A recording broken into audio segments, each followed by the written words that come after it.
Di para sahabat itu, kaum muslimin, yang terbayang bagi mereka itu adalah infak, yang terbayang bagi mereka adalah sebuah kebahagiaan, keselamatan di akhirat yang kekal dan abadi di sisi Allah tabaraka wa taala. Semua kita boleh klaim sekarang.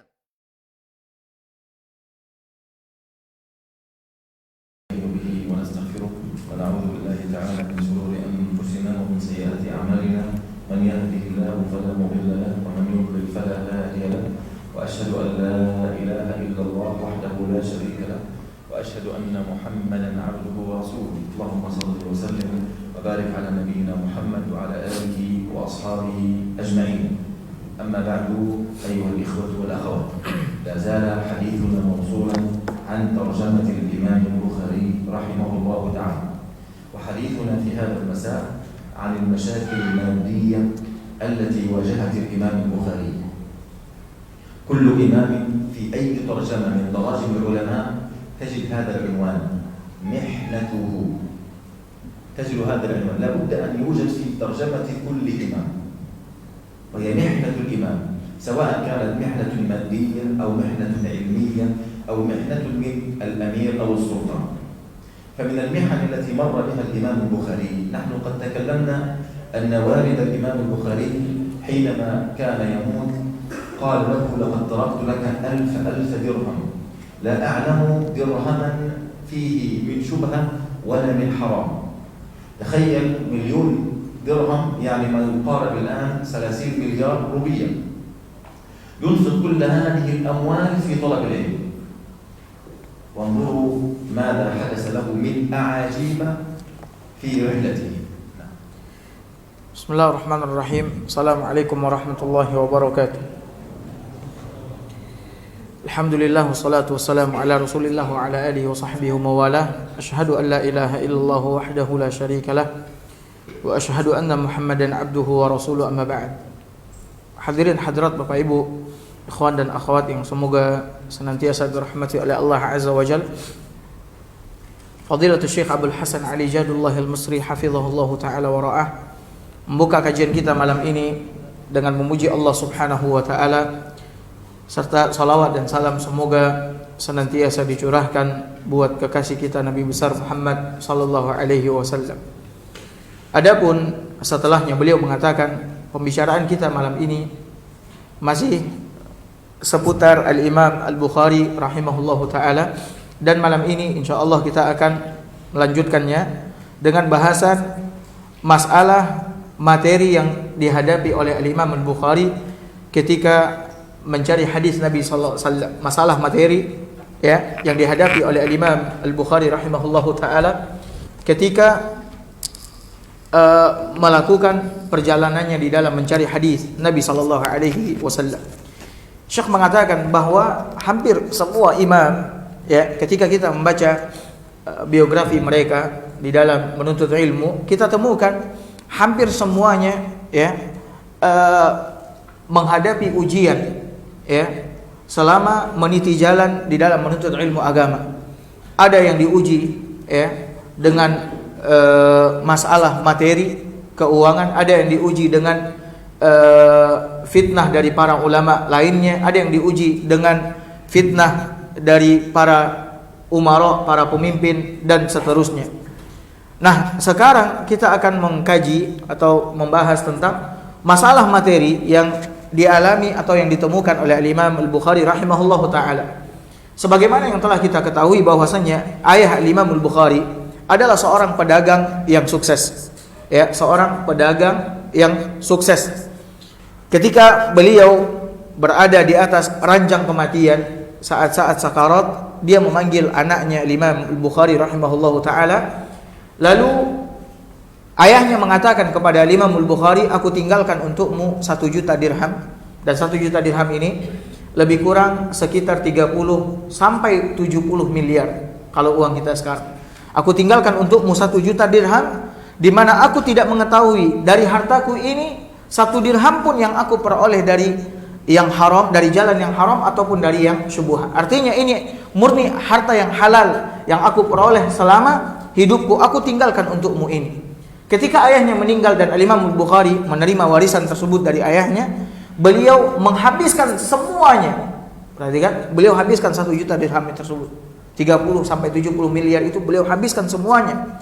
Sampai-sampai beliau bangkrut, ya, sampai-sampai beliau bangkrut, sampai di titik sampai-sampai beliau tidak mendapati atau menemukan, ya, pakaian yang bisa menutupi seluruh jasad beliau. Nah, أذكر لكم أيها الإخوة هذه القصص لتعلموا أن هذا الدين إنما هو دين عزيز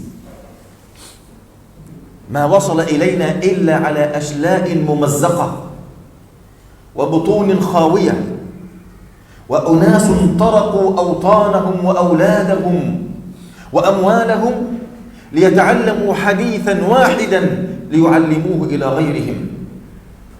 هذا الإمام البخاري كما قال عمر بن حفص الأشقر رضي الله عنه قال كنا بالبصرة ففقدناه أياما. أيام كم يوم؟ أيام هذا جمع، يعني 4 أيام 15. فقدناه أياما لا يأتي إلى حلقة الأساتذة والمشايخ، فذهبنا إليه فوجدناه في بيته عريانا. تخيل، عريان، يعني ما أكل منذ أيام. كيف يأكل؟ كيف يذهب إلى السوق يشتري؟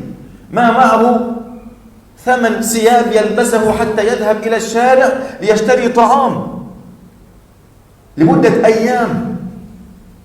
فجمعنا له الدراهم وكسوناه ثم خرج معنا في طلب العلم.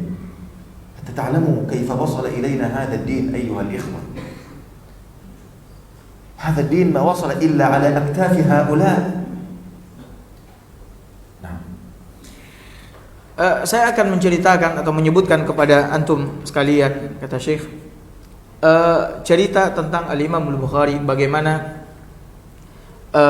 beliau, ya, menemukan masalah dari sisi materi ketika beliau mencari hadis, dan ini menunjukkan bagaimana perjuangan para ulama kita, para imam-imam kita terdahulu di dalam menuntut ilmu, ya, sehingga ilmu agama ini sampai kepada kita, generasi yang datang setelah mereka, ya.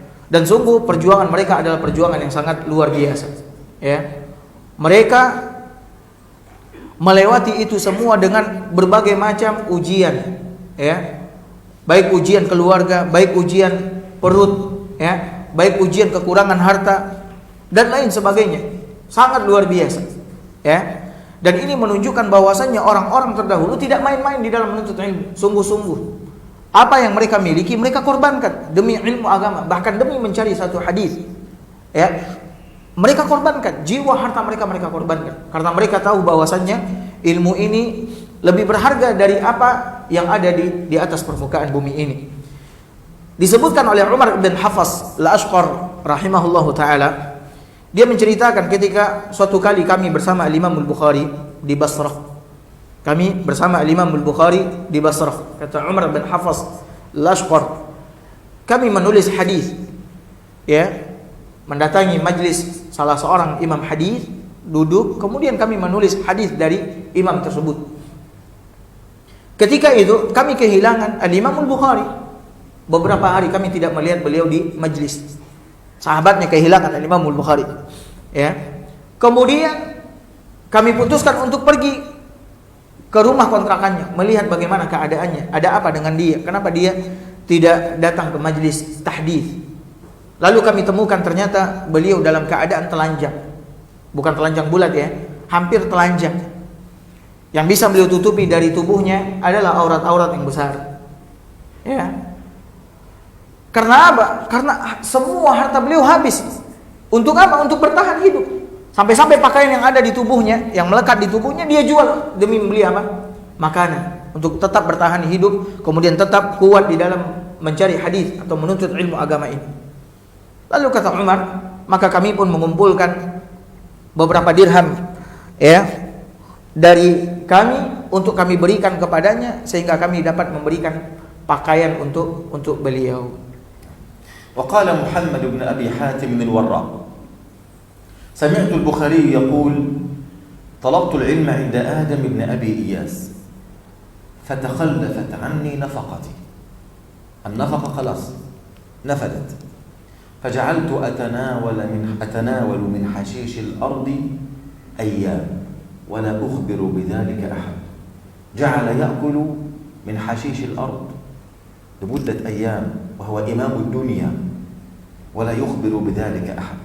فلما كان اليوم الثالث أتاني آتي لا أعرفه، أتاني رجل لا أعرفه، فقال خذ هذه الدنانير أنفق على نفسك.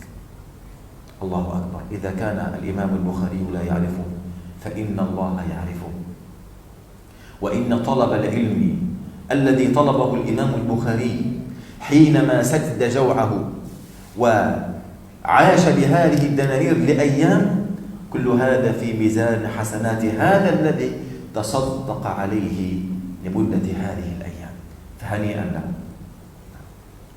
Kemudian Muhammad bin Abi Hatim Al-Warraq pernah berkata, aku pernah mendengar Al-Imam Bukhari mengatakan, Muhammad bin Abi Hatim mengatakan, aku mendengar Al-Imam Bukhari bercerita. Kata Imam Bukhari, suatu hari aku keluar menemui Adam bin Abi Iyas, Al-Imam Adam bin Abi Iyas. Ketika aku melakukan perjalanan kepada Adam bin Abi Iyas, setelah sekian hari, maka semua bekalku yaitu uangku habis. Semua hartaku habis. Sampai-sampai kata beliau, aku harus memakan rerumputan. Sampai-sampai aku harus makan rumput-rumputan, karena tidak ada lagi uang untuk membeli makanan. Beliau memakan rumput. Sementara beliau adalah imam ahli dunia. Dan beliau mengatakan, dan aku tidak mengabarkan kepada siapapun hal yang demikian itu. Masya Allah. Tidak seorang pun dia kasih tahu bahwasanya dia nggak punya uang, kemudian dia makan rumput-rumput. Nggak ada seorang pun yang dia beritahukan. Lalu kata beliau, ketika hari yang ketiga, aku makan rerumputan, tiba-tiba datang seorang laki-laki yang tidak aku kenal, lalu memberikan kepadaku kantong yang berisi beberapa keping uang emas.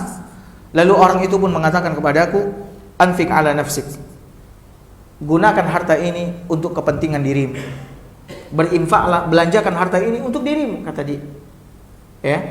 Dan perhatikan di sini, hadirin hadirat yang dimuliakan oleh Allah Azza wa Jalla, bagaimana Al-Imam Bukhari ternyata ketika menuntut ilmu, mencari hadis, beliau tidak dalam keadaan bermewah-mewah. Yang seperti mungkin kita rasakan hari ini. Perhatikan beliau sampai memakan rerumputan, dan beliau adalah seorang imam yang sangat besar, imam yang sangat alim. Kalau beliau beritahukan kepada orang mungkin akan mengumpulkan hartanya untuk beliau, akan tapi beliau tidak beritahukan. Kemudian datang seseorang membantunya. Dan ini menunjukkan bahwasanya penuntut ilmu tidak akan dibiarkan oleh Allah Azza wa Jalla dalam keadaan susah. Kalaupun susah, Allah pengen lihat sabarkah dia di dalam menghadapi kesusahan tersebut. Kan tapi Allah tidak akan sia-siakan. Allah tidak sia-siakan.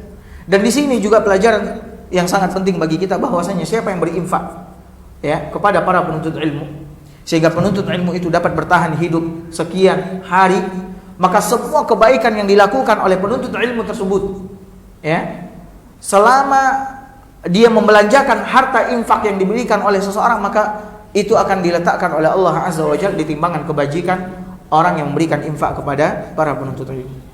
ومسألة الفقر هذه أيها الإخوة قد حدثت كثيرا لكثير من العلماء. هذا هو الإمام يحيى بن معين، والإمام يحيى بن معين يعتبر في مرتبة الإمام البخاري والإمام أحمد بن حنبل، كانوا في زمان واحد، وكانوا أئمة أهل الدنيا في ذاك الزمان عليهم رحمة الله. كان قرين الإمام أحمد بن حنبل، بل هو كان قريبه، وكان الإمام أحمد بن حنبل يقدمه على نفسه في علم العلل والرجال والجرح والتعديل. كان أبوه قد ترك له 1000 درهم، يعني 1,000,000 درهم، أنفقها يحيى كلها في طلب العلم، حتى لم يبق له درهم ليشتري به نعلا يلبسه. كان يمشي حافي القدمين، حافي القدمين، حتى أنه اضطر يوما إلى أن يبيع خشب السقف ليشتري الكتب. سقف البيت يبيع الخشب ويظل بلا سقف ليشتري الكتب ليكتب ويتعلم عليهم رحمة الله.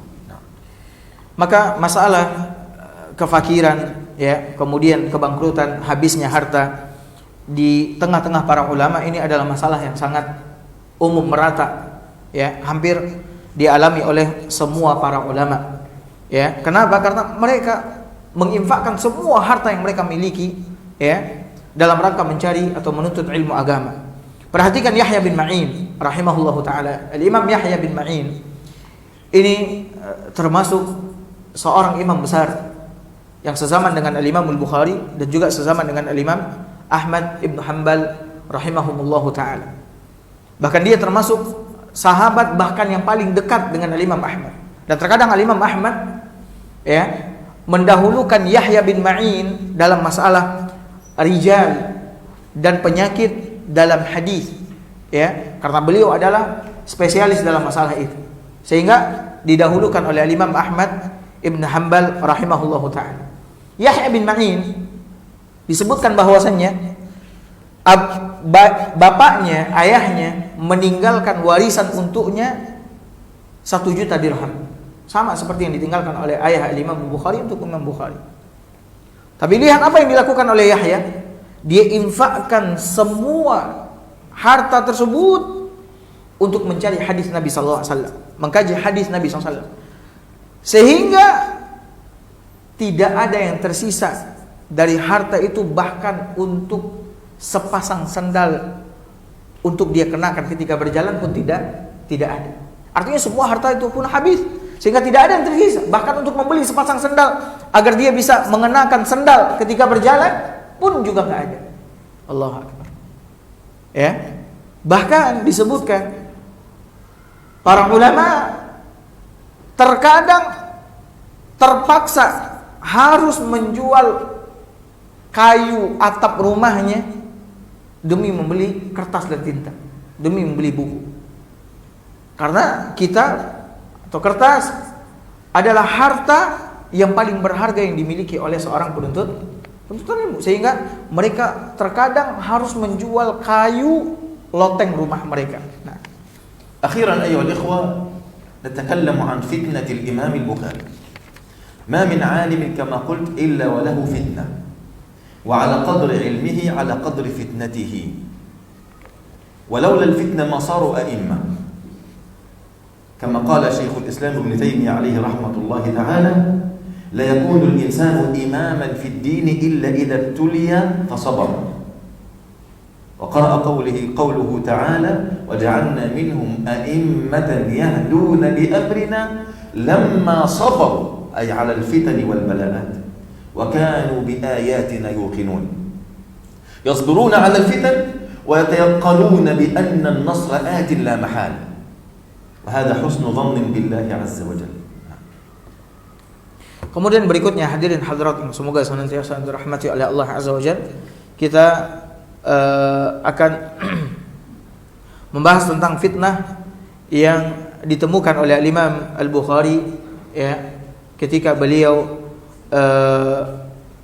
mencari hadis atau mengajarkan hadis, menjadi seorang imam. Dan sebagaimana yang diketahui bahwasannya tidak ada seorang imam pun yang tidak diuji oleh Allah Subhanahu wa taala. Dan ujian yang diberikan oleh Allah Azza wa Jalla sesuai dengan kadar keilmuannya, ketakwaannya, keimanannya kepada Allah Subhanahu wa taala. Semakin banyak ilmu seseorang, maka akan semakin besar ujian yang akan dia temukan. Ya, semakin besar ujian yang dia temukan.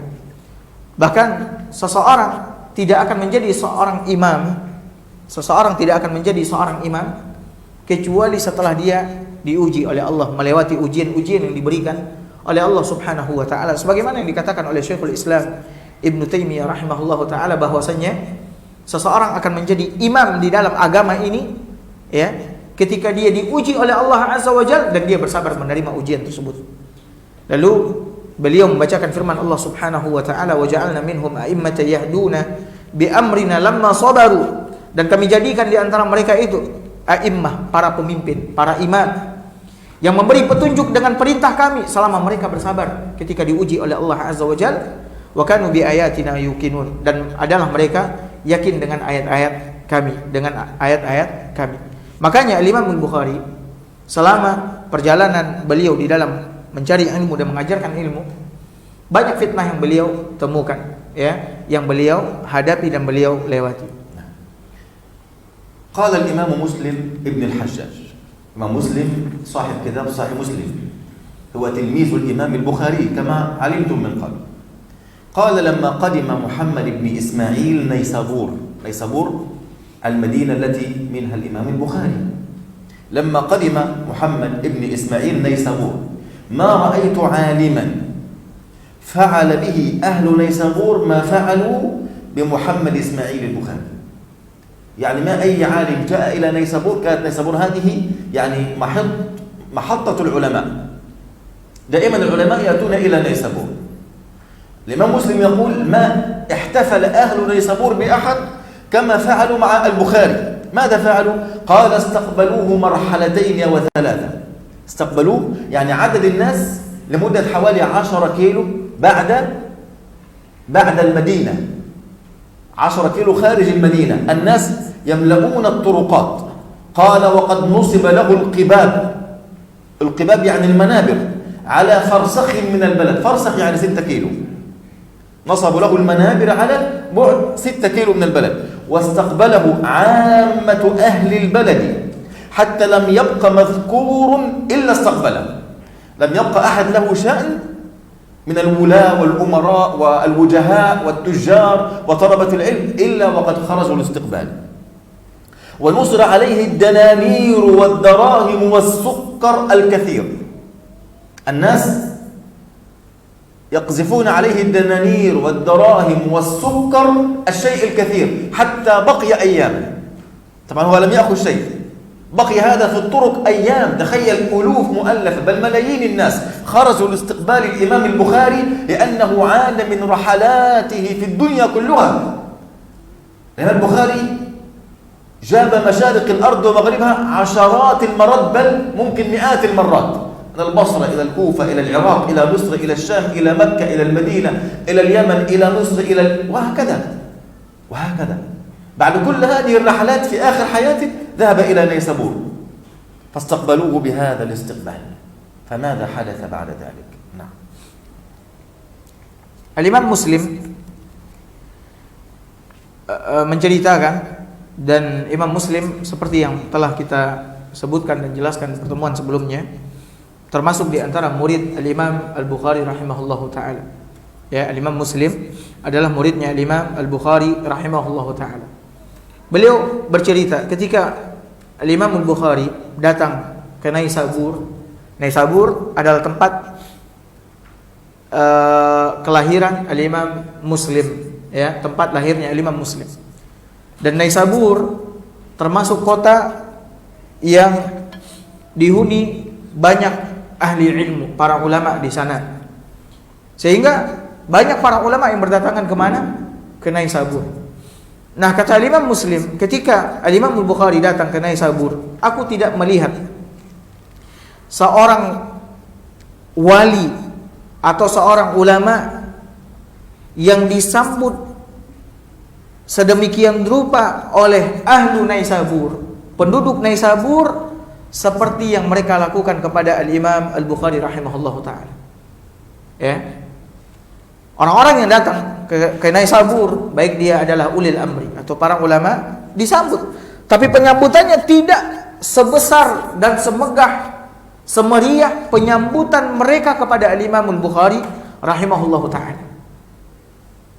Perhatikan kata Imam Muslim, itu yang datang menyambut beliau jutaan orang. Itu mungkin yang berbaris memenuhi jalan yang akan dilalui oleh Imam Bukhari itu bisa sampai 10 kilo lebih dipenuhi oleh orang-orang di jalanan tersebut. Ya, jalanan dipenuhi oleh orang-orang. Ya. Bahkan ketika beliau datang, semua orang yang ada di Naysabur itu bisa dikatakan semuanya menyambut beliau.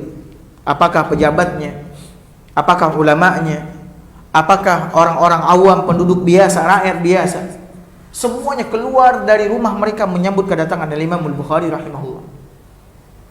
Dan mereka saking senangnya dengan kedatangan Imam Bukhari, mereka melemparkan harta mereka, ke jalanan. Ya, saking senangnya dia lemparkan hartanya, emas, perak, dirham, kemudian makanan, gula, sehingga harta tersebut dan makanan tersebut berada di jalanan itu sekian hari, sampai orang-orang mengambilnya, menghabiskan. Saking senangnya orang-orang dengan kedatangan Al-Imam Muhammad bin Ismail, yaitu Al-Imam Al-Bukhari rahimahullahu ta'ala. Dan perhatikan sebegitu besar sambutan ahlu Naisabur terhadap Al-Imam Bukhari. Lalu apa yang terjadi setelahnya? Alladhi hasadahu ulama'u ahli al-balad. Kana min akbari ulama'i Naisabur fi hadhihi al-awqat wa 'umdatu ahli Naisabur fi al-'ilm kana al-Imam Muhammad ibn Yahya az-Zuhali. Muhammad ibn Yahya az-Zuhali كان عالم أهل نيسابور وهو الذي كتب رسالة إلى الإمام البخاري أن يعود إلى بلاده، فبلاده أولى الناس به، فإذا عاد البخاري إلى بلاده أتى الناس من كل مكان في الأرض ليسمعوا ويتعلموا على يد الإمام البخاري. فلما جاء قال محمد بن يحيى في مجلسه، مجلس محمد هذا ملآن بطلبة العلم، ألوف مؤلفة من طلبة العلم، قال لهم: من أراد أن يستقبل محمد بن إسماعيل غدا فليستقبله. فاستقبله محمد بن يحيى وعامة العلماء. قال الحاكم أبو عبد الله: سمعت محمد بن حامد البزاز قال: سمعت الحسن بن محمد بن جابر يقول: سمعت محمد بن يحيى أي الزهلي قال لنا لما ورد محمد بن إسماعيل البخاري نيسابور: اذهبوا إلى هذا الرجل الصالح فاسمعوا منه. إذن الذي أمر الناس أن يخرجوا ويستقبلوا محمد بن إسماعيل البخاري هو محمد بن يحيى الزهلي، وهذا هو الذي حسد الإمام البخاري بعد ذلك وتسبب له في الفتنة التي كانت سببا في وفاة الإمام البخاري بعد ذلك.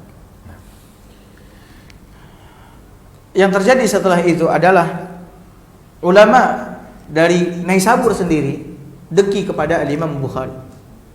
Bagaimana perlakuan ahlu Naisabur, penduduk Naisabur kepada Muhammad bin Ismail Al-Imam Al-Bukhari yang bukan merupakan putra daerah. Dia berasal dari luar. Akan tetapi setiap kali dia datang disambut dengan begitu hebat oleh ahlu Naisabur. Dan di antara imam yang dengki dengan Al-Imam Al-Bukhari, dan beliau adalah tombaknya para ulama di Naisabur tersebut, adalah Imam Muhammad bin Yahya az-Zuhali rahimahullahu ta'ala. Muhammad bin Yahya az-Zuhali rahimahullahu ta'ala. Al-Imam Muhammad bin Yahya az-Zuhali, di awal beliau adalah orang yang sangat mencintai Al-Imam Bukhari, bahkan terkagum dengan keilmuan Al-Imam Bukhari. Seringkali beliau mengirimi Al-Imam Bukhari surat agar datang ke Naisabur, agar para penuntut ilmu mengambil faedah, mengambil ilmu dari Al-Imam Bukhari. Dan Al-Imam Bukhari kalau datang ke Naisabur, maka majlisnya akan dipenuhi oleh puluhan ribu murid yang datang dari berbagai belahan dunia. Yang datang dari berbagai belahan dunia. Beliau yang sering kali mengatakan kepada murid-muridnya, siapa yang ingin menyambut Al-Imam Bukhari, maka hendaklah dia sambut kedatangan Imam Bukhari besok. Sehingga setiap kali Imam Bukhari datang disambut oleh semua ahlu Naisabur, termasuk Muhammad bin Yahya az-Zuhali. Termasuk Muhammad bin Yahya az-Zuhali. Dan beliau seringkali memerintahkan murid-muridnya untuk hadir dan duduk di majlisnya Al-Imam Bukhari, belajar hadis dan ilmu hadis dari Muhammad bin Al-Bukhari rahimahullahu ta'ala. Akan tetapi setelah sekian lama muncul kedengkian, iri di dalam diri beliau, sehingga menjadikan fitnah bagi Al-Imam Bukhari, bahkan termasuk salah satu yang menjadikan Al-Imam Bukhari meninggal dunia. فذهب الناس إلى مجلس البخاري وأقبلوا على السماع منه وازدحم الناس عليه حتى امتلأ السطح والدار فظهر الخلل في مجالس العلماء في نيسابور منهم محمد بن يحيى الزهري. خلاص ما عاد أحد من الطلاب يجلس في مجلس هؤلاء العلماء، كل الطلاب جاءوا إلى مجلس من؟ محمد بن إسماعيل البخاري. فحسده بعد ذلك محمد بن يحيى الزهري، حسد البخاري وتكلم فيه والعياذ بالله. حتى قال العلماء، قال ابن عدي: ذكر لي جماعة من مشايخ أن محمد بن إسماعيل البخاري لما ورد نيسابور اجتمع الناس عليه، حسده بعض من كان في ذلك الوقت أي من العلماء من مشايخ نيسابور، لما رأوا إقبال الناس إليه واجتماعهم عليه فقال لأصحاب الحديث أي محمد بن يحيى الزهري: إن محمد بن إسماعيل يقول اللفظ بالقرآن مخلوق فامتحنوه في المجلس. ما معنى هذا الكلام؟ هذه بدعة ظهرت في عصر الإمام البخاري والإمام أحمد بن حنبل، والذي ابتدع هذه البدعة هم المعتزلة. المعتزلة نفوا صفات الله عز وجل ونفوا أسمائه سبحانه وتعالى، بل قالوا أن القرآن هذا ليس كلام الله لأن الله ليس له كلام، لم يثبتوا صفة الكلام لله عز وجل. طب القرآن هذا إيش؟ قالوا مخلوق مثل السماء والأرض والشجر والحجر والإنسان. إذن القرآن هذا ليس له قيمة، طالما أنه ليس كلام الله وأنه مخلوق إذن ليس له قيمة. يعني لا يجب عليك أن تفعل الأوامر التي في القرآن ولا تجتنب المناهي التي في القرآن، هذا كفر بالله.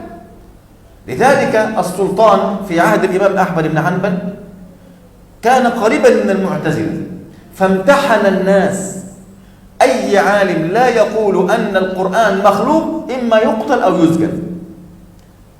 فكثير من العلماء قتلوا، وبعضهم يعني قالها خوفا من السيف، قال القرآن مخلوق خوفا من السيف. الذي صبر في هذه الفتنة كان هذا في بغداد فقط، الذي ثبت في هذه الفتنة كان الإمام أحمد بن حنبل. قال: لو ائتوني بآية من كتاب الله أو حديث من رسول الله صلى الله عليه وسلم تقول أن القرآن مخلوق، وأنا أقول أن القرآن مخلوق، بل أقول أن القرآن كلام الله غير مخلوق. ثبت الإمام أحمد، وبعد أن ثبت صار إماما لأهل السنة والجماعة.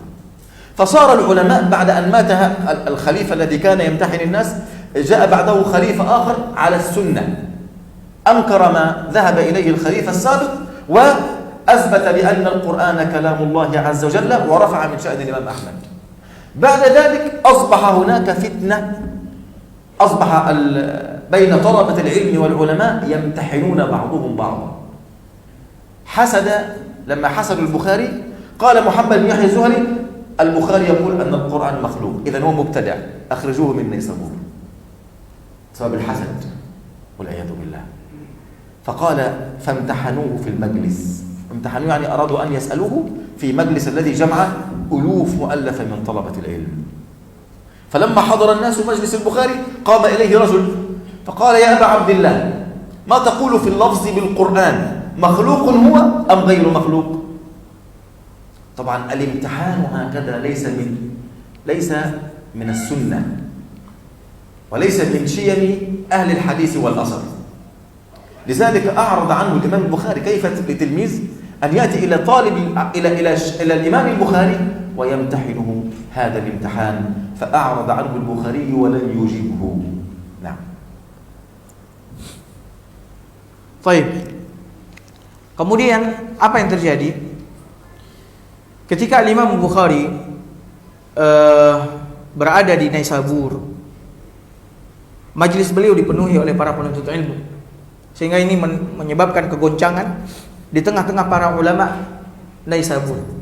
Sementara di majlis mereka, murid-murid mereka pindah ke majlisnya Imam Al-Bukhari rahimahullahu ta'ala. Ya. Nah, di antara ulama Naisabur yang tidak senang dengan hal yang demikian adalah Muhammad bin Yahya Az-Zuhali rahimahullahu ta'ala. Ya. Ketika dia melihat majlisnya Imam Bukhari dipenuhi oleh para penuntut ilmu, sementara majlisnya ditinggalkan oleh para penuntut ilmu, muncul iri hati di dalam diri beliau. Kemudian beliau mengatakan kepada murid-muridnya, Ya.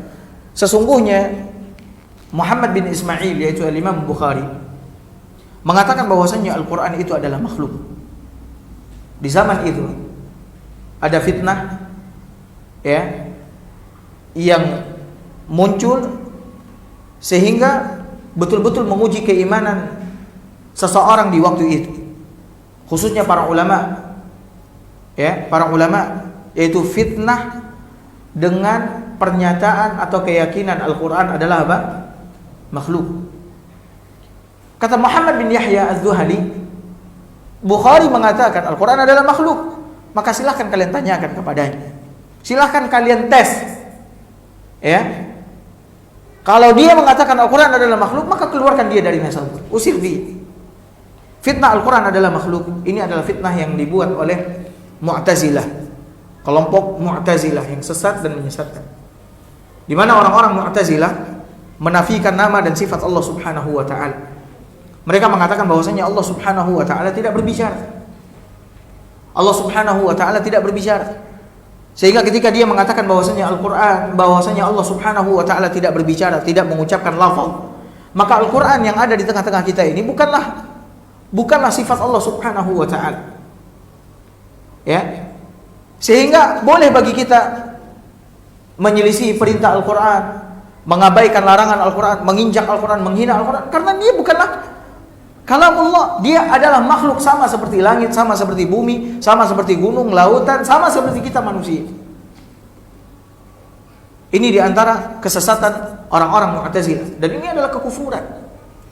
Ini adalah apa? Kekufuran.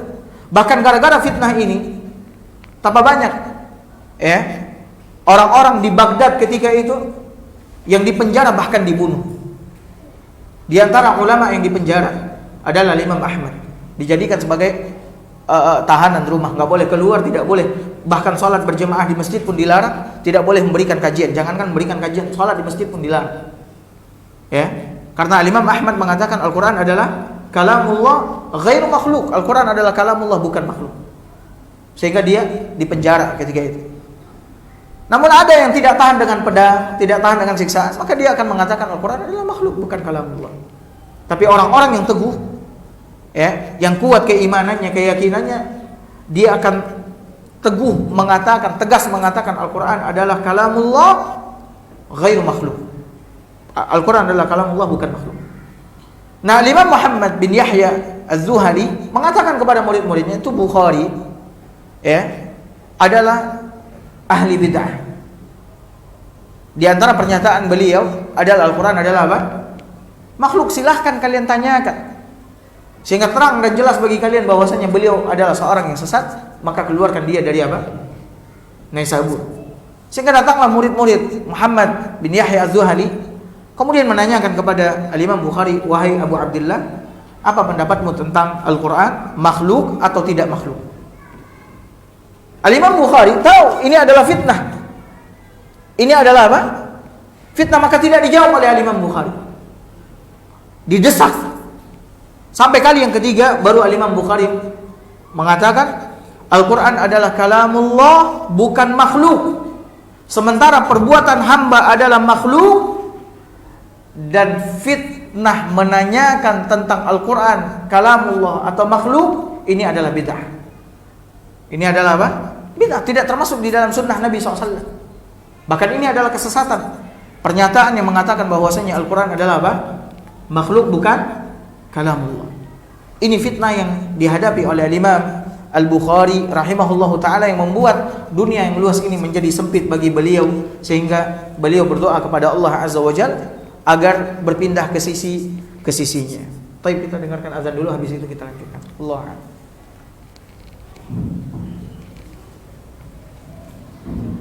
Kam safhah Ustaz? هذا الذي أنا كتبته في الأول ثم ذلك اختصرته إلى هذا اللي معايا 35 إن شاء الله. خلاص هذا بقي قليلا. الله أكبر الله أكبر. والله أتمنى أن تلقي هذه المحاضرة الله بالإنجليزية. أكبر. والله فوائد كثيرة يعني.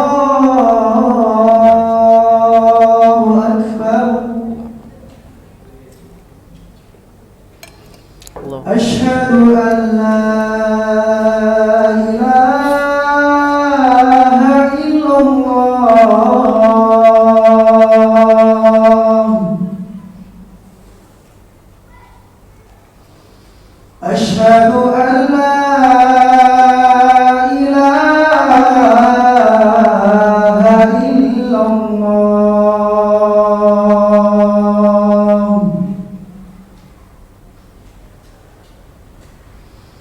أشهد أن محمدا رسول الله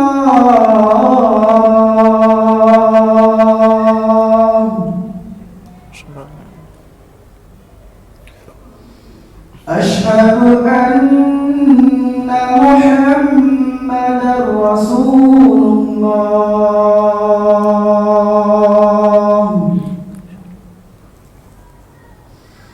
حي على الصلاة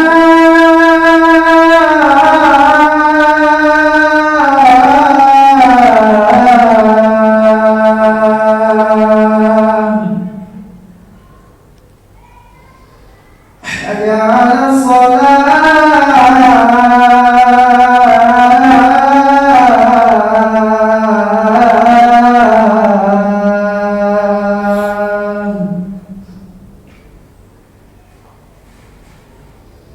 حي على الفلاح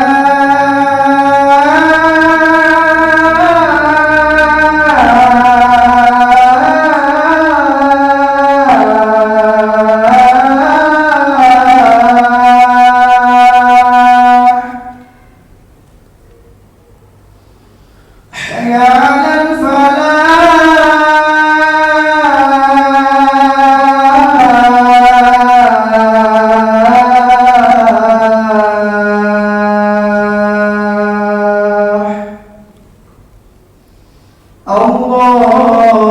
الله أكبر الله أكبر لا إله إلا الله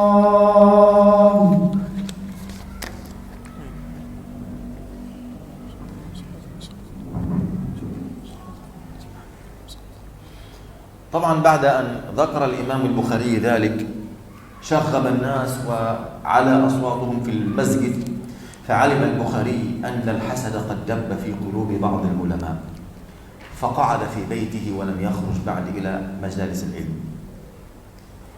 فقال محمد بن يحيى الذهلي: لا يختلف أحد إلى مجلس البخاري، الذي يذهب إلى مجلسه لا يأتي إلى مجلسنا، ويطرد من كل مجالس أهل العلم في نيسابور والعياذ بالله، لأن كما قلت محمد بن يحيى هذا كان هو عمدة أهل نيسابور ورئيس أهل نيسابور أكبر علمائها.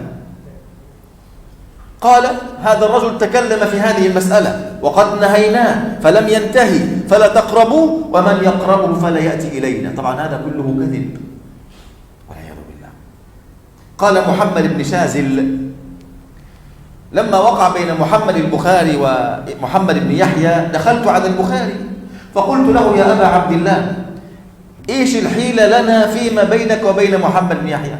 يعني ماذا نفعل الآن في المشكلة التي حدثت بينك وبين محمد بن يحيى الذهلي؟ كل من يختلف إليه يطرد. أي أحد يأتي إلى مجلس البخاري ثم يذهب إلى مجلس، يعني كأن محمد بن يحيى الذهلي جعل فيه مخبرين وشرطة سرية يكتبون أسماء من يذهب إلى مجلس البخاري أو إلى بيت البخاري.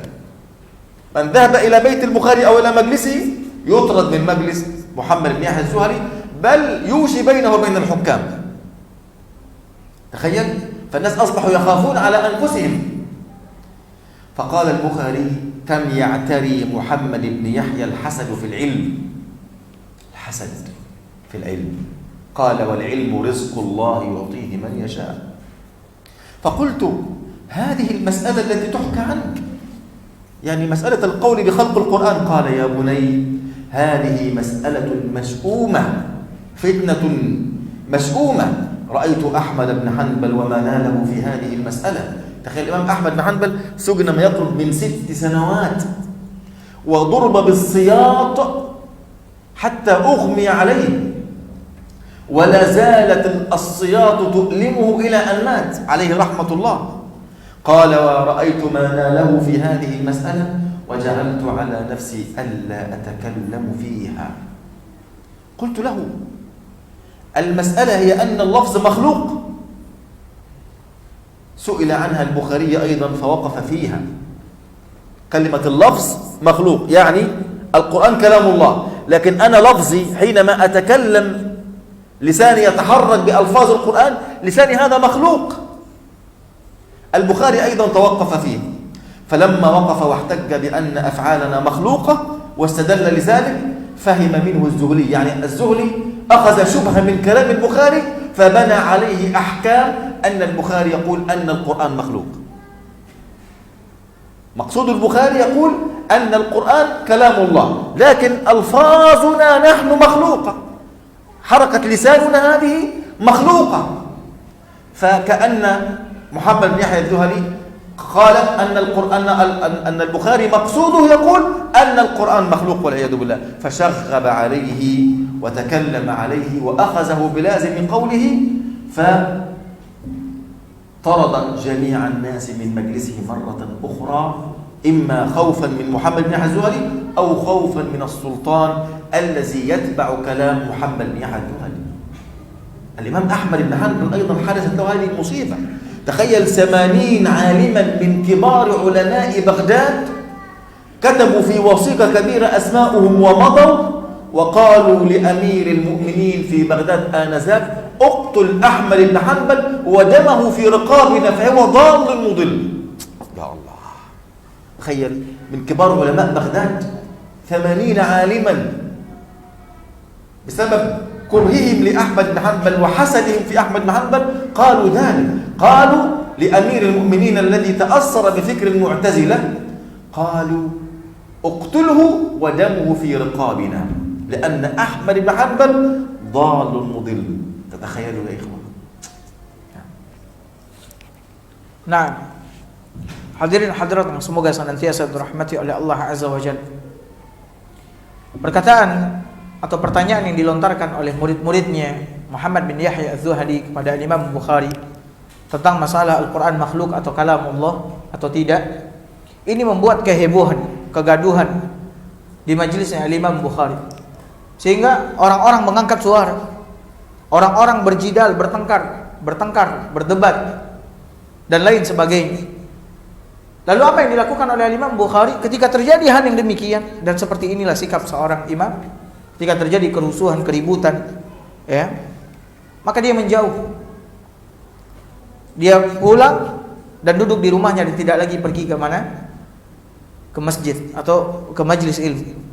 Karena fitnah ini. Ya, karena fitnah ini. Sehingga Imam Bukhari duduk di rumahnya dan tidak lagi membuka majelis tahdits atau majelis ilmu.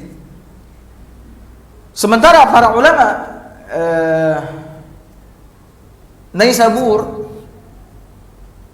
mewanti-wanti kepada muridnya, siapa yang pergi ke majelisnya Bukhari maka dia tidak boleh datang ke majelis kami. Ya, perhatikan hasad, iri dengki yang ada di hati para ulama dengan sesama mereka. Yang datang ke majelis kami dan dia duduk di majelisnya Bukhari, datang maka kami akan mengusirnya. Ya, dia tidak boleh mendekati majelis kami, tidak boleh hadir di majelis kami. Kenapa? Karena Al-Imam Bukhari menurut ulama Basrah dia adalah seorang yang sesat dan menyesatkan. Ya, seorang yang sesat dan menyesatkan. Kemudian Muhammad bin Syadzil datang menemui Al-Imam Bukhari. Kemudian berkata kepada Al-Imam Bukhari, telah terjadi permasalahan, ya, antara dirimu dengan Al-Imam Muhammad bin Yahya Az-Zuhali. Muhammad bin Yahya Az-Zuhali bisa dikatakan tombaknya ulama, ujung tombaknya ulama di Naisabur ini. Lalu kata Muhammad bin Syadzil, apa jalan keluarnya wahai Imam Bukhari? Ya, jalan keluar dari permasalahan antara dirimu dengan Muhammad bin Yahya.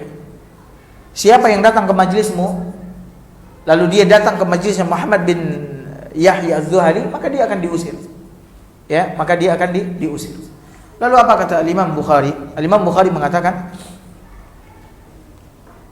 betapa besarnya iri dengki yang ada di dalam diri Muhammad bin Yahya Az-Zuhali terhadap ilmu. Ya. Sementara ilmu, kata Imam Bukhari, adalah rizki dari Allah Subhanahu wa taala yang Allah berikan kepada siapa saja yang Dia kehendaki. Dia iri dengan keilmuan yang diberikan oleh Allah kepada Imam Bukhari. Sementara ilmu itu adalah anugerah rizki yang Allah berikan kepada siapa saja yang Dia kehendaki. Ada yang diberikan ilmu banyak, ada yang diberikan ilmu sedikit oleh Allah Subhanahu wa taala. Lalu kata Muhammad bin Syadhil, akan tapi masalah ini didengung-dengungkan di majlis-majlisnya para ulama Naisabur, yaitu masalah tentang dirimu wahai imam. Lalu apa kata Imam Bukhari? Ya bunai, wahai anakku, sungguh ini adalah masalah yang sangat kotor, masalah yang sangat jelek, ya. Karena aku melihat bagaimana Al-Imam Ahmad bin Hanbal terkena keburukan dari masalah ini. Masalah apa? Al-Quran adalah apa? Kalamullah, ya, bukan makhluk. Aku melihat bagaimana Imam Ahmad dicambuk, ya, dipenjara, bahkan bekas rasa sakit cambuk yang mengenai jasad Imam Ahmad, dan beliau adalah imamnya Ahlus Sunnah wal Jamaah. Beliau rasakan sampai beliau wafat, sampai beliau meninggal. Dan aku lihat apa dampak dari permasalahan ini yang menimpa Imam Ahmad, sehingga aku membulatkan tekad dalam diriku untuk tidak berbicara tentang masalah ini. Masalah apa? Fitnah Al-Quran ini, ya. Karena para sultan, para penguasa di daerah tersebut sangat dekat dengan orang-orang Mu'tazilah, sehingga mereka meyakini bahwasanya Al-Quran itu adalah makhluk, bukan kalamullah. Siapa yang menyelisihi perkataan mereka, maka dia akan didera, dia akan dipenjara, bahkan ada yang dibunuh. Makanya Imam Bukhari mengatakan, aku tidak akan pernah berbicara tentang masalah itu. Akan tetapi masalahnya wahai imam, kata Muhammad bin Syadhil, lafaz adalah makhluk. Lafaz adalah makhluk. Ketika Imam Bukhari ditanya tentang masalah Al-Quran, ya, dan Imam Bukhari menjelaskan kepada umat bahwasanya Al-Quran itu adalah kalamullah, bukan makhluk. Sementara perbuatan hamba adalah apa? Makhluk, termasuk lafaz. Termasuk apa? Lafaz. Ucapan kita ini adalah apa? Makhluk. Nah, para ulama ahlu Naisabur, para ulama Naisabur melencengkan perkataan Imam Al-Bukhari ini dengan mengatakan bahwasanya, lihat perkataan Bukhari, dia mengatakan lafaz, ya, yang Imam Bukhari maksudkan adalah lafaz kita, bukan lafaz Allah. Yang dimaksud oleh Imam Bukhari lafaz yang makhluk itu apa? Lafaz kita. Sementara kalamullah bukan makhluk, tapi dilencengkan, didengung-dengungkan di majlis tersebut bahwasanya Muhammad bin Ismail Al-Bukhari adalah seorang yang sesat dan menyesatkan. Perhatikan bagaimana fitnah di tengah-tengah para ulama, iri dengki, ya. Dan ini yang dialami oleh Imam Ahmad. Bahkan ada 80 orang ulama-ulama besar di kota Baghdad, mereka mengirim surat kepada para pemimpin untuk membunuh Imam Ahmad, dan mereka mengatakan kami yang akan menanggung, ya, pembunuhan Imam Ahmad tersebut. Kenapa? Karena Imam Ahmad adalah imam ahli dunia, ilmunya banyak orang yang hadir di majlis, banyak orang yang hadir di majlis. Dan ini juga yang dialami oleh Imam Al-Bukhari. Akan tetapi Imam Bukhari telah membulatkan tekadnya tidak akan berbicara tentang masalah itu, karena masalah ini adalah masalah yang sangat buruk sekali, telah memberikan dampak yang sangat buruk kepada para ulama, kepada para imam, sehingga beliau tidak mau berbicara tentang masalah itu, ya. Makanya Imam Bukhari senantiasa berpaling dari masalah tersebut. Kemudian Imam Bukhari menjawab apa yang dikatakan oleh Muhammad bin Syadhil, bahwasanya Muhammad bin Yahya mengatakan di majlisnya bahwasanya Imam Bukhari mengatakan lafaz Al-Quran adalah makhluk, padahal itu adalah apa? Pelencengan dari apa yang dijelaskan oleh Imam Bukhari. Dan Imam Bukhari mengatakan, siapa yang meyakini atau beranggapan bahwasanya aku mengatakan lafazku, ucapanku Al-Quran adalah makhluk, maka sungguh dia telah berdusta. Karena aku tidak pernah mengucapkan itu. Aku tidak pernah mengucapkan bahwasanya Al-Quran adalah apa? Makhluk. Nah. قال أحمد بن سلمة دخلت على البخاري فقلت يا أبا عبد الله هذا رجل مقبول بخراسان خصوصا. محمد بن يحيى الذهلي هذا مقبول عند جميع الناس، عند جميع العوام، بل عند الأمراء قوله مقبول، وقد لج في هذا الحديث، يعني دخل في هذه الفتنة، وهو الذي أجج نار هذه الفتنة حتى لا يقدر أحد منا أن يكلمه فيما أرى، فيما ترى. لا يوجد أي عالم آخر يستطيع أن يكلمه في هذه المسألة. خلاص هذه المسألة أصبحت محسومة عند محمد بن يحيى الذهلي. فقبض على لحيته البخاري رحمه الله، مسك لحيته هكذا ثم قال وأفوض أمري إلى الله إن الله بصير بالعباد. اللهم إنك تعلم أني لم أرد المقام بنيسابور أشرا ولا بطرا، يعني ما جئت إلى هنا متكبرا ولا لأتكلم في هذا ولا ذاك، وإنما جئت لأنشر علم النبي عليه الصلاة والسلام. قال ولا طلبا للرياسة، وإنما أبت علي نفسي في الرجوع إلى وطني لغلبة المخالفين. يعني أحببت أن آتي إلى وطني خلاص لما وجدت أهل البدع قد كثروا، وقد قصدني هذا الرجل حسدا لما آتاني الله لا غير. هذا الرجل فقط حسد لي، وبسبب هذا الحسد تقول علي ما لم أقل. ثم قال لي يا أحمد إني خارج غدا لتتخلصوا من حديثه لأجلي. خلاص الإمام البخاري قال إيش؟ أنا نويت الخروج من نيسابور غدا حتى تتخلصوا من هذه الفتنة التي حدثت بسببي. Kemudian fitnah ini benar-benar membuat Al-Imam Al-Bukhari betul-betul merasa sangat berat, merasakan hal yang sangat berat di dalam dirinya. Bagaimana tidak? Ya, bagaimana tidak? Karena ulama Naisabur memusuhi beliau, iri dengki kepada beliau, bahkan memfitnah beliau. Mengirimi surat, bahkan juga mengirimi surat kemana? Kepada ulil amri. Ya, kepada ulil amri. Dan murid-murid Al-Imam Bukhari tidak lagi berani datang ke majlisnya Imam Bukhari. Kenapa? Karena takut nanti ditangkap oleh pemimpin, kemudian diberikan hukuman. Dan Imam Bukhari pun juga tidak lagi merasakan ketentraman, ketenangan dan seterusnya. Ahmad bin Salamah pernah berkata, ketika fitnah ini telah membuat kegaduhan, kehebohan di Naisabur, dia datang menemui Imam Bukhari. Aku masuk menemui Imam Bukhari, kemudian berkata, wahai Imam, sesungguhnya fulan, yaitu Muhammad bin Yahya Az-Zuhali, seorang yang ucapannya sangat diterima dan didengarkan, khususnya oleh penduduk negeri ini. Karena dia adalah apa? Ujung tombaknya para ulama. Ya. Dan dia telah mendengung-dengungkan masalah ini, yaitu masalah ucapanmu bahwasannya apa? Al-Quran adalah apa? Makhluk. Di mana-mana dia dengungkan dan orang-orang mendengarkannya. Sehingga tidak ada seorang pun dari kami yang dapat memberitahukan kepadanya, memberitahukan, ngasih tahu sama dia. Maka bagaimana pendapatmu wahai imam?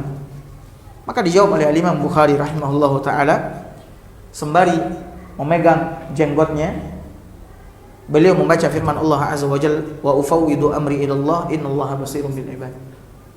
Dan aku serahkan urusanku kepada Allah, sesungguhnya Allah Maha mengetahui hamba-hambanya. Kemudian beliau berdoa, ya Allah, sesungguhnya Engkau mengetahui bahwasannya aku tidak menginginkan kedudukan di Naisabur ini.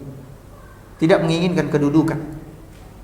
Ya, aku juga tidak menyombongkan diri, berlaku sewenang-wenang di Naisabur ini, dan Engkau Maha mengetahui. Aku juga datang ke sini bukan untuk mencari kedudukan, jabatan. Ya.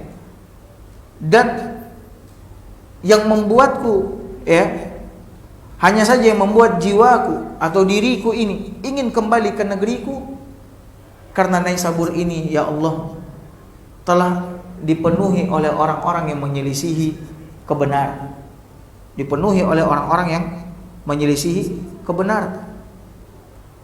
Dan sungguh lelaki ini yang dia maksud adalah Muhammad bin Yahya Az-Zuhali benar-benar sangat iri dengki terhadap apa yang telah engkau berikan kepadaku dan tidak engkau berikan kepadanya.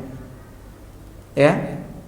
Kemudian Al-Imam Bukhari berkata kepada muridnya Ahmad bin Salamah, "Wahai Ahmad, sesungguhnya besok pagi-pagi sekali aku akan meninggalkan Naisabur ini agar kalian semua berhenti ya dari membicarakan tentang masalah yang menghebohkan penduduk ini gara-gara aku. Aku besok akan pergi meninggalkan Naisabur." Qala Ahmad bin Salamah, فأخبرت جماعة أصحابنا أي طلاب العلم فوالله ما شيعه غيري.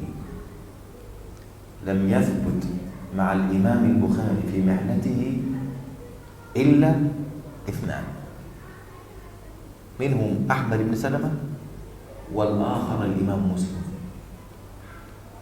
قال الإمام أحمد بن سلمة فوالله ما شيعه أحد غيري، كنت معه حين خرج من البلد وأقام على باب البلد 3 أيام يصلح بعض أمره، كأنما يضيع بعض الأشياء ليأخذ مال ليتقوت به في الطريق.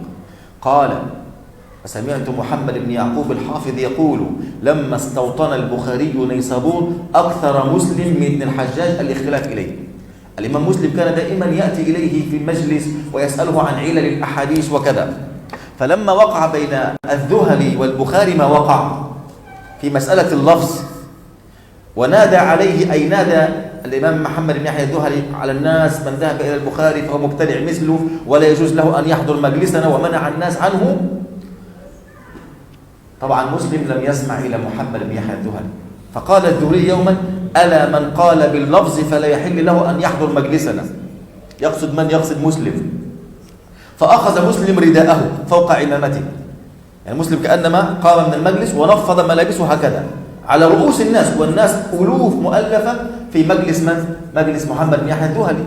وبعث إلى الزهلي ما كتب عنه على ظهر جمال.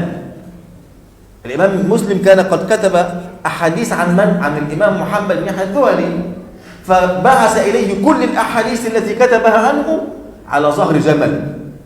وكان مسلم يظهر القول باللفظ ولا يكتمه. كان مسلم يقول أن لفظ العباد مخلوق، أما القرآن فهو كلام الله غير مخلوق. يا الله. نعم. Ketika Imam Bukhari mengatakan bahwasanya besok dia akan pergi keluar meninggalkan Naisabur, ya, agar orang-orang berhenti dari membicarakan masalah yang disebabkan oleh dirinya, maka Ahmad bin Salamah memberitahukan kepada sahabat-sahabatnya bahwasanya besok Imam Bukhari akan pergi meninggalkan Naisabur. Maka demi Allah, kata Ahmad bin Salamah, tidak ada seorang pun yang melepas kepergian Imam Bukhari selain daripada diri.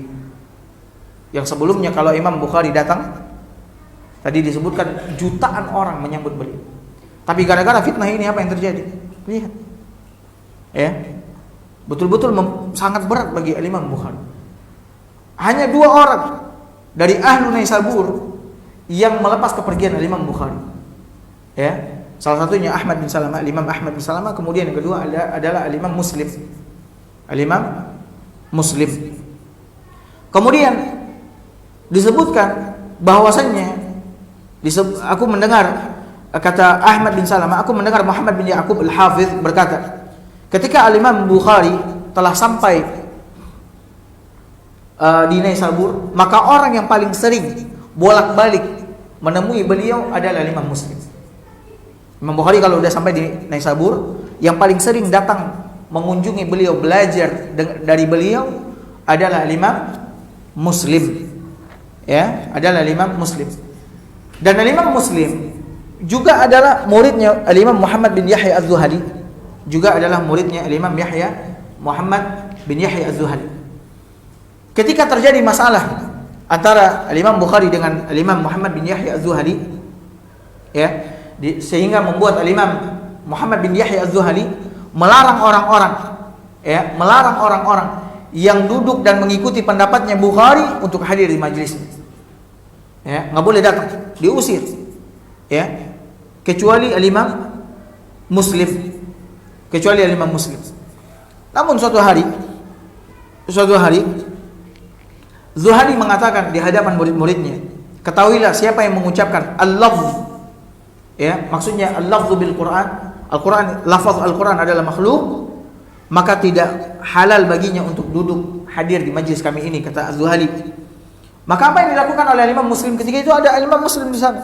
Maka Imam Muslim, ya, mengambil sarungnya yang berada di atas imamahnya, diangkat, kemudian beliau berjalan di tengah-tengah kerumunan orang, ya, disaksikan oleh orang banyak, ya, beliau keluar dari majelisnya siapa? Az-Zuhali, karena beliau mengikuti pendapatnya siapa? Al-Imam Bukhari. Beliau tahu pendapat Al-Imam Bukhari. Kemudian setelah beliau keluar, beliau mengirimkan buku-buku hadis yang beliau tulis dari Az-Zuhali di atas punggung-punggung onta, dikembalikan sama Al-Imam Muslim. Ini semua hadis-hadis, kitab-kitab hadis yang aku mengambilnya dari, dikembalikan oleh Al-Imam Muslim. Dan Al-Imam Muslim menyatakan dengan tegas di hadapan gurunya Az-Zuhali bahwasannya al-qaul bil lafz, pernyataan Al-Imam Bukhari, lafaz makhluk, lafaz manusia, ucapan manusia itu adalah makhluk, dan beliau tidak menyembunyikan. Beliau betul-betul tampakkan sikapnya di hadapan gurunya dan di hadapan orang banyak.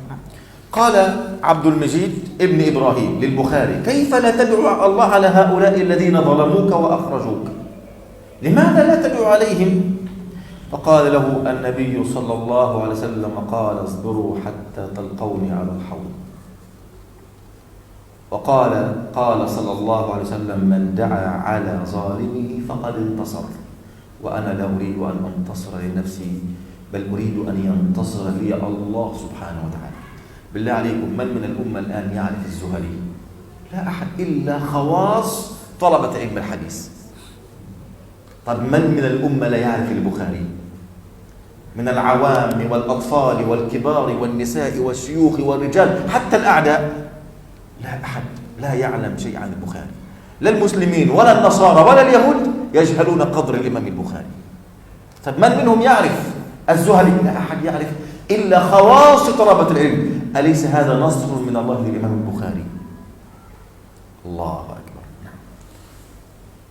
Kemudian hadirin hadirat yang dimuliakan oleh Allah Azza wa Jalla, ketika orang-orang melihat bagaimana, ya, kezaliman terhadap Imam Bukhari,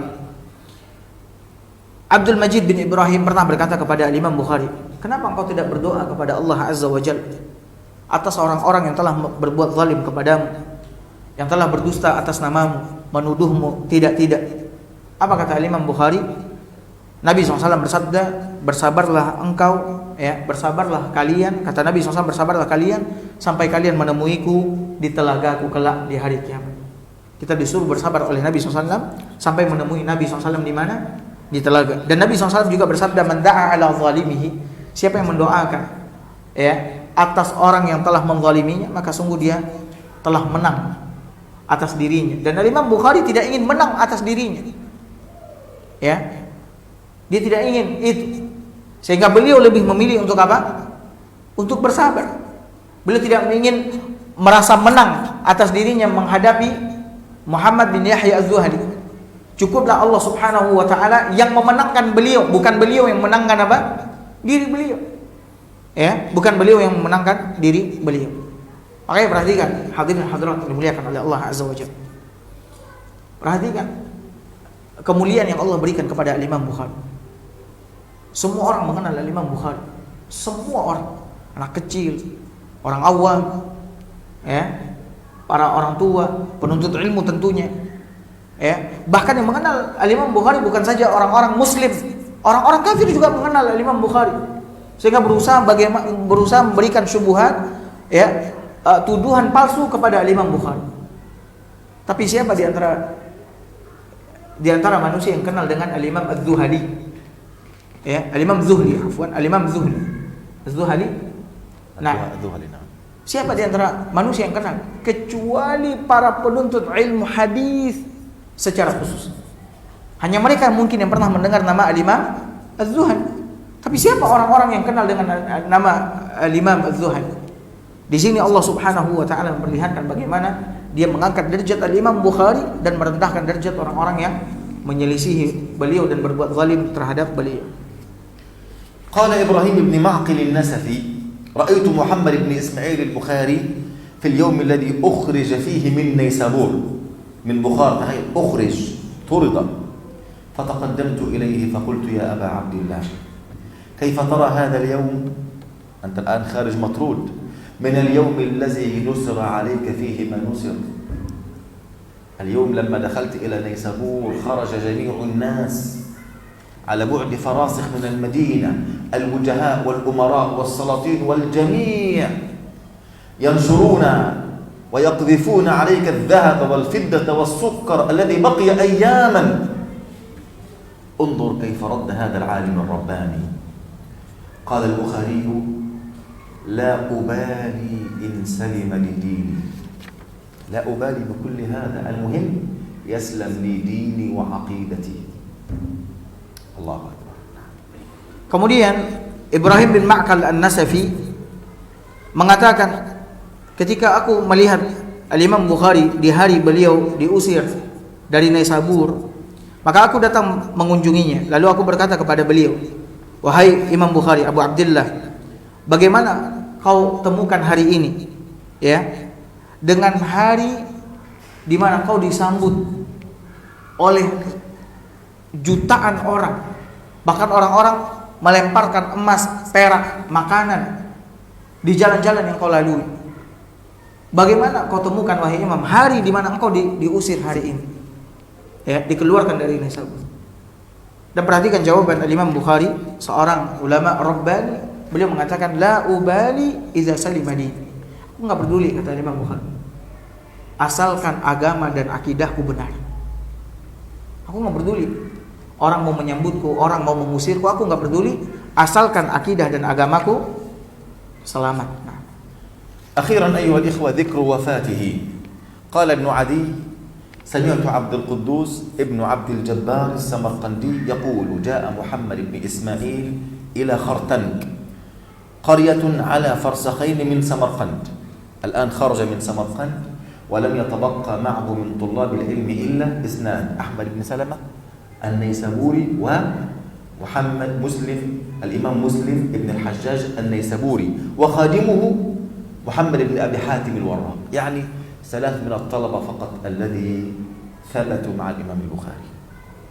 قال كان له بها أقرباء فنزل عندهم فسمعته ليلة يدعو وقد فرغ من الصلاة، من صلاة الليل، قيام الليل. قال اللهم إنه قد ضاقت علي الدنيا بما رحبت، أصبحت الدنيا ضيقة فاقبضني إليك. فما تم الشهر حتى مات وقبره بخرطنك. Kemudian terakhir tentang wafatnya Al-Imam Al-Bukhari rahimahullahu ta'ala. Ibn Adi mengatakan, aku mendengar Abdul Quddus Ibn Abdul Jabbar As-Samarqandi mengatakan, Al-Imam Muhammad Al-Bukhari, Al-Imam Al-Bukhari datang ke Khartang. Khartang ini adalah sebuah desa yang terletak tidak jauh dari Samarkand. Desa yang terletak tidak jauh dari Samarkand. Dan Al-Imam Bukhari memiliki kerabat keluarga di sana. Lalu Al-Imam Al-Bukhari singgah di tempat mereka. Dan tidak ada yang ikut bersama Al-Imam Bukhari kecuali 3 orang saja. Pertama Abu Salamah, Ahmad bin Salamah, kemudian Al-Imam Muslim, kemudian yang ketiga pembantu beliau yaitu Abu Hatim Al-Warraq. Hanya 3 orang ini saja yang tersisa bersama Al-Imam Al-Bukhari setelah kejadian fitnah tadi. Setelah kejadian apa? Fitnah. Maka kata Abdul Quddus, ya, ketika Al-Imam Al-Bukhari mengerjakan qiyamul lail, selesai mengerjakan qiyamul lail di malam hari, beliau berdoa kepada Allah Azza wa Jalla. Beliau mengatakan, ya Allah, sesungguhnya bumi yang luas ini telah sempit bagiku, maka cabutlah aku ke sisi. Cabutlah aku ke sisi. Ini yang diucapkan oleh Imam Al-Bukhari. Ya. Maka tidak sampai 1 bulan beliau pun wafat, meninggal dunia, dan beliau dikuburkan di Khartan. Qala falamma dafannahu فاح من تراب قبره رائحة غالية أطيب من المسك فدام ذلك أياما. رائحة المسك تخرج من قبره لمدة أيام، ثم علت سواري بيض في السماء، يعني سحابة بيضاء في السماء مستطيلة بحذاء قبره. الله أوقف سحابة لأيام فجعل الناس يختلفون ويتعجبون. وأما التراب فإنهم كانوا يرفعون عن القبر حتى ظهر القبر. كل واحد يأتي إلى القبر فيأخذ التراب لأنه رائحة مسك طيبة جدا جدا، يأخذ هذا التراب ليتطهر به حتى القبر خلاص ما في تراب على القبر حتى ظهر القبر. ولم نكن نقدر على حفظ القبر بالحراس، أتينا بالحراس لأن الناس يأخذون التراب.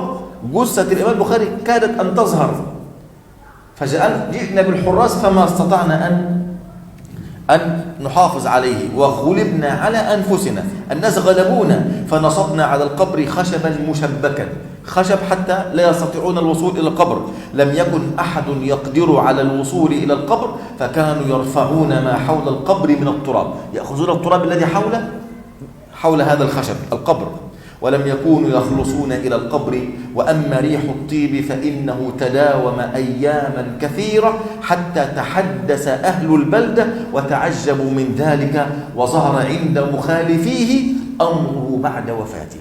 الذين خالفوه والذين كانوا سببا في هذه الفتنة علموا قدر الإمام البخاري وتابوا واستغفروا وندموا على فعلتهم، وخرج بعض مخالفيه إلى قبره وأظهروا التوبة والندامة مما كانوا شرعوا فيه من مذموم المذهب.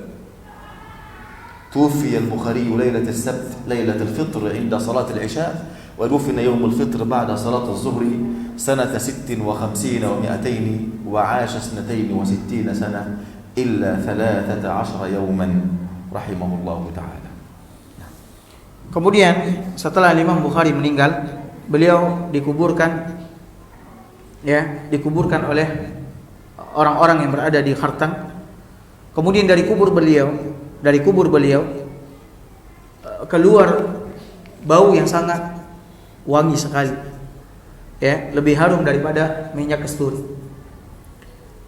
Dan bau tersebut senantiasa ada selama sekian hari. Bahkan awan yang berwarna putih di langit senantiasa menaungi kuburan Al-Imam Al-Bukhari rahimahullahu ta'ala, seperti yang diceritakan oleh muridnya, sehingga membuat orang-orang yang mendapati pemandangan seperti itu terheran-heran, bahkan terkagum-kagum, karena bau wangi yang keluar dari tanah kuburan Al-Imam Bukhari membuat orang-orang berebut mengambil tanah kuburan Al-Imam Bukhari untuk dijadikan sebagai apa? Parfum. Untuk dijadikan sebagai parfum. Sehingga hampir saja jasad Al-Imam Bukhari muncul, kelihatan, karena tanah kuburannya diambil, digali. Orang-orang tidak dapat menahannya. Orang-orang yang ingin mengambil tanah dari kuburan Al-Imam Bukhari.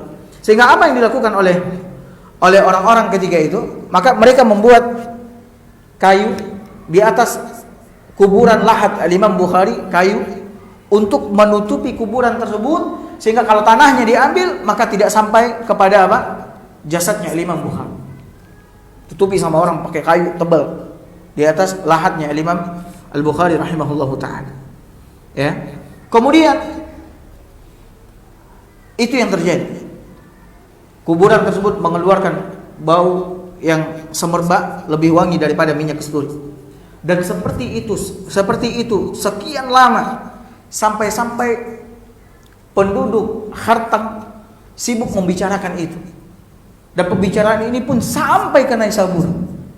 Pembicaraan bagaimana kuburan Al-Imam Bukhari ini sampai ke Naisabur, sehingga ketika berita itu sampai ke telinga orang-orang yang pernah menzalimi Al-Imam Bukhari, pernah menyakiti Al-Imam Bukhari, ya, mereka pun keluar menuju kuburan Al-Imam Bukhari sambil bertaubat, menyesal, meminta ampun kepada Allah Subhanahu wa taala atas kezaliman, ya, yang telah mereka timpakan kepada Al-Imam Al-Bukhari rahimahullahu taala.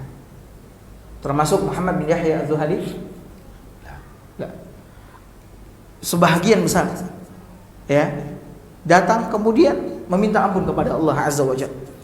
Maka Imam Bukhari wafat pada malam Sabtu, malam Idul Fitri, ya, beliau meninggal setelah selesai salat Isya, dan beliau dikuburkan di hari Idul Fitri setelah salat zuhur pada tahun 256.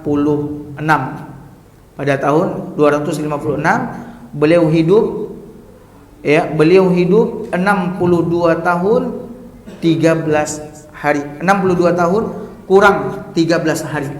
Beliau hidup di permukaan bumi ini 62 tahun kurang 13 hari. Itulah Al-Imam Al-Bukhari rahimahullahu taala.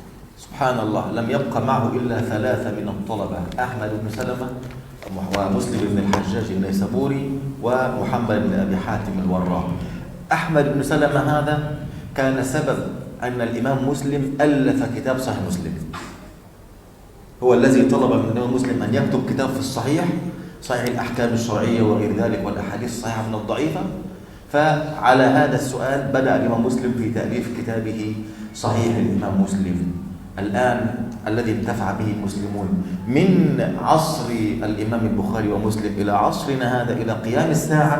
العلم الذي ورثه الإمام البخاري والذي ورثه الإمام مسلم، وهؤلاء الطلبة الذين ثبتوا مع الإمام البخاري حين فتنته. أسأل الله جل وعلا أن ينزع الغل والحقد والحسد من قلوبنا، وأن يجعلنا إخوانا متحابين في الدنيا والآخرة، إنه ولي ذلك ومولاه. Maka hadirin hadirat yang dimuliakan oleh Allah Azza wa Jalla, berakhir sudah kajian kita tentang biografi Al-Imam Al-Bukhari secara ringkas, walaupun sebenarnya panjang sekali dan banyak. Tapi pada akhirnya kita temukan bahwa ternyata tidak ada yang ikut bersama Al-Imam Bukhari, berada, ya, di sisi Al-Imam Bukhari kecuali 3 orang saja. Ya, kecuali 3 orang saja. Ahmad bin Salamah, kemudian Imam Muslim, kemudian Abu Hatim Al-Warraq. 3 orang ini saja. Dan Ahmad bin Salamah merupakan salah seorang murid Al-Imam Al-Bukhari, sekaligus penyebab Al-Imam Muslim menulis kitab sahih beliau. Sekaligus penyebab Al-Imam Muslim menulis kitab sahih beliau. Ketika beliau mengatakan kepada Al-Imam Muslim untuk menulis, ya, hukum-hukum syar'i, hukum-hukum agama dalam sebuah kitab dengan menukilkan hadis-hadis Nabi SAW, maka dikerjakan oleh Imam Muslim, sehingga lahirlah kitab Al-Minhaj Sahih Muslim yang dibaca oleh kaum muslimin sampai hari ini. Maka perhatikan hadirin hadirat yang dimuliakan oleh Allah Azza wa Jalla, bagaimana Allah Subhanahu wa taala memberikan keberkahan kepada Imam Bukhari dan juga kepada Imam Muslim. Sudah 12 abad, ya, 12 abad lebih kurang kitab mereka berdua sampai saat ini, bahkan sampai detik ini masih saja dipelajari oleh kaum muslimin, dan insya Allah itu akan berlangsung sampai hari kiamat. Makanya oleh karena itu kita berdoa kepada Allah Azza wa Jalla, semoga Allah Subhanahu wa taala mengangkat dan menghilangkan kedengkian, ya, iri hati terhadap saudara-saudara kita, dan semoga Allah Azza wa Jalla menjadikan kita orang-orang yang saling mencintai satu dengan yang lainnya, karena Allah Subhanahu wa taala sesungguhnya Allah adalah wali dalam hal yang demikian dan yang mampu untuk melakukan itu semua. Cukup sampai di sini kajian kita. Sallallahu ala nabiyina Muhammad wa ala alihi wasallam. Assalamualaikum warahmatullahi wabarakatuh.